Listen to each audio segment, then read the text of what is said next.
When it comes to Elon Musk and his plan to balance the budget in the USA, it's all new to me. I'm basically learning at this, so this will be more of an informative reaction video, and more so than me giving you guys information because I'm genuinely interested in it. I have mixed feelings because Elon Musk is a foreigner. He's not a natural-born United States citizen, so that's kind of the fact that he's coming in and doing what he does based off of his reputation on what he's done with other countries, being one of the more innovative, brilliant minds of our time. That's the part that actually makes me a little excited about it, but also a little nervous, being that, he's African. Calling him African. But yeah, let's get right into this. This video is brought to you by Brilliant. On Tuesday, President-elect Donald Trump announced the creation of a new Department of Government Efficiency to be headed up by Tesla CEO Elon Musk and former Republican presidential candidate Vivek Ramaswamy. In a post on Truth Social, Trump suggested the new department would partner with the White House Office of Budget and Management, or OMB, to trim down government spending, suggesting it could even become the Manhattan Project of our time. Let's hope that this has some promises to it, because the last time Trump chose a lot of people that immediately turned on him, so we'll see how this works.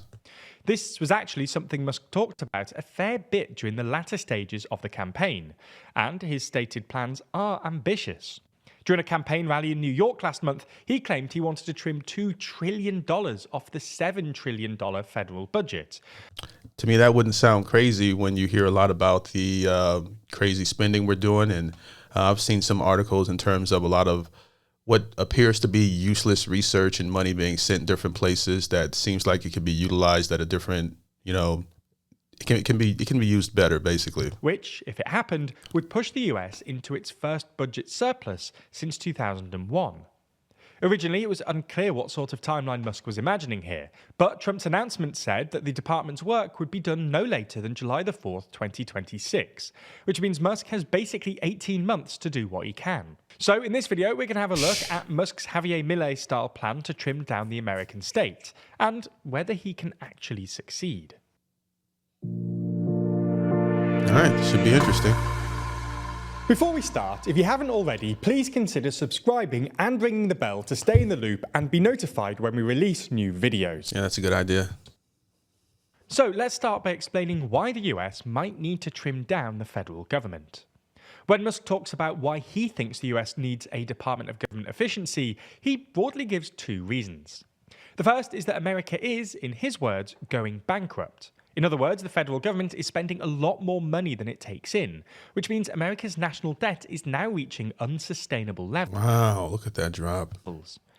In the 2024 fiscal year, which runs between October 2023 and September 2024, the US ran a deficit of $1.83 trillion. Sheesh.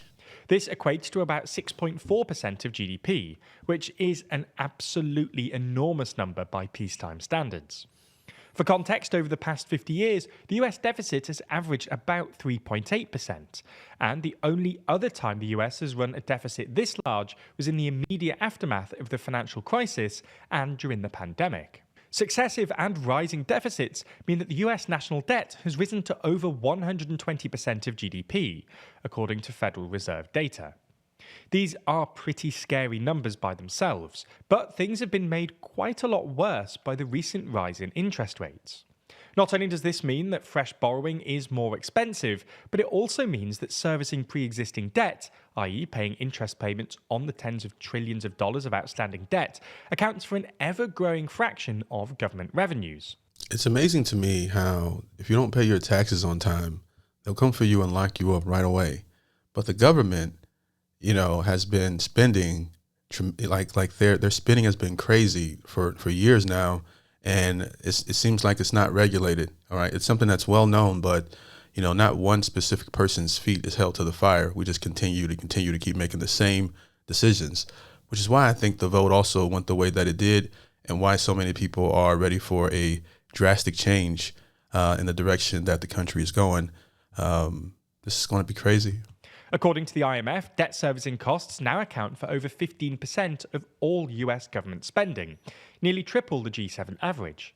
This means the US is spending more on interest payments than on defense or Medicare. The worry here is that the US gets caught in a sort of debt servicing spiral, whereby the US has to borrow more and more money to service its debt. But this means more debt, so more debt servicing, which forces more borrowing ad infinitum. On top of all this, Trump's fiscal plans, which include massive tax cuts, will probably make things a lot worse. The non-partisan Committee for a Responsible Federal Budget explains that his stated policies would add another $8 trillion to the national debt over the next 10 years, pushing the deficit up to 10% of GDP. See, the crazy thing is I don't know what to believe anymore, because when a lot of these think tanks are positive about something, and then we found out a year later that they were completely wrong. So, it's hard to know what to believe, but this is their opinion. There's also the risk that the US gets caught in another vicious cycle, as sustained government spending stokes inflation, which discourages the Federal Reserve from cutting interest rates, which means more spending in the form of higher debt servicing costs. Anyway, that's the first reason. Musk worries that, without significant cuts in government spending, the federal government is at risk of going bankrupt. But the second reason Musk often gives is his belief that excessive regulation and government bureaucracy stymies economic growth. Musk therefore believes that if he can successfully reduce government waste, he'll be able to bring America's debt-to-GDP ratio down by both decreasing the numerator and increasing the denominator. In other words, reducing borrowing and increasing GDP. In the same vein, Musk also believes that a lot of government spending is wasteful, spent employing people to do useless things, or even nothing, when they could otherwise be doing productive work in the private sector. Although it's worth noting that, while there's obviously going to be some wasteful spending in a $7 trillion budget, the US actually has a pretty small state by international standards. According to the most recent IMF data, for instance, government we're actually last. spending amounted to 37.5% of GDP in 2024, by far and away the lowest in the G7. So that's why Musk wants to cut down the American state. But can he actually do it? Well, cutting $2 trillion off the budget before mid-2026 would be immensely difficult and would almost definitely require cuts to Social Security, Medicare, and the defense budget. Cuts to these big government programs require congressional approval, and even though Republicans have majorities in both the House and Senate, this doesn't mean he'll be able to get these cuts through. This will be a drastic change to the American people, for people who use these services. So, yeah. Last month, for instance, Republican Senator Rand Paul proposed a bill that would cut spending by 6% a year, every year, until the US budget is balanced. But it was voted down by a 56-39 majority, which included Republican hawks who didn't want to see defense spending cut. It was for this reason that Trump failed to cut spending on Affordable Care Act insurance subsidies in his first term, along with other agency cuts.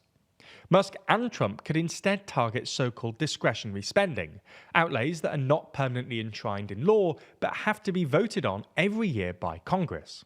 Discretionary spending accounted for about $1.7 trillion in 2023. What is discretionary spending? But about half of that went on defense, and much of it is spent on paying federal salaries. Ultimately, cutting the federal budget by 30% in 18 months would be immensely painful, however Musk does it. And the only place anyone has tried anything remotely similar is Argentina, where President Javier Milei has cut the federal budget by 35% in just a year, shutting down 13 government ministries and sacking about 10% of all civil servants. But while Milei's plans have sort of worked, the government ran a monthly budget surplus for the first time earlier this year, they've also triggered a deep recession, with GDP shrinking by about 3% this year and the poverty rate now above 50%. Oh, man. Okay. That's what I meant by it's going to be pretty interesting to see how this affects the economy with all these things cut, and just that domino effect of a lot of other things that so he said a mini recession. What does that mean? Well, this is something Musk has been remarkably candid about, admitting in a virtual town hall on X that his planned reductions would, quote, necessarily involve some temporary hardship. Trump might not be so keen on it, given he's the one who'll suffer the political repercussions. It's also worth saying that this is where the Argentina analogy collapses. Argentinian voters elected Milei knowing that they were asking for some short-term pain, whereas Trump campaigned promising an immediate economic boom with tax cuts and lower inflation. Now, as a TLDR viewer, it's clear that you have a thirst for learning. After all, why else would you have watched a 10-minute video explaining what Musk's new department is? One of the key things I took from this video was that Argentina has tried this, and the results were that it landed them eventually in a recession where they had a poverty rate above 50%. One thing I did not like about this video is whenever you make a video going at a plan to tear it down, then I think that you should also offer a counter solution. What does your think tank, your team, say that they should do otherwise? Other than that, I will say one thing about Elon Musk's plan is at least he has a plan. All right. It's something different than what's currently going on, and it could be worse for the country. It could end up being better. I do know that when there are trailblazers, typically during that time, a lot of people disagree with what's going on because they're not accustomed to change. And who's to say that he doesn't already have this data? And I would just love to hear the counter argument to this one. If you just so happen to follow politics and this is your wheelhouse, educate me in the comments section and give me your predictions and what your plan would be if you have one in terms of these predictions. If you like this type of content and want to see more, do me a big favor and like the video. If you want to stay up to date, subscribe and hit that notification bell. I appreciate you for watching, and I appreciate your time, as your time is very valuable, and hope you have a great day. Peace.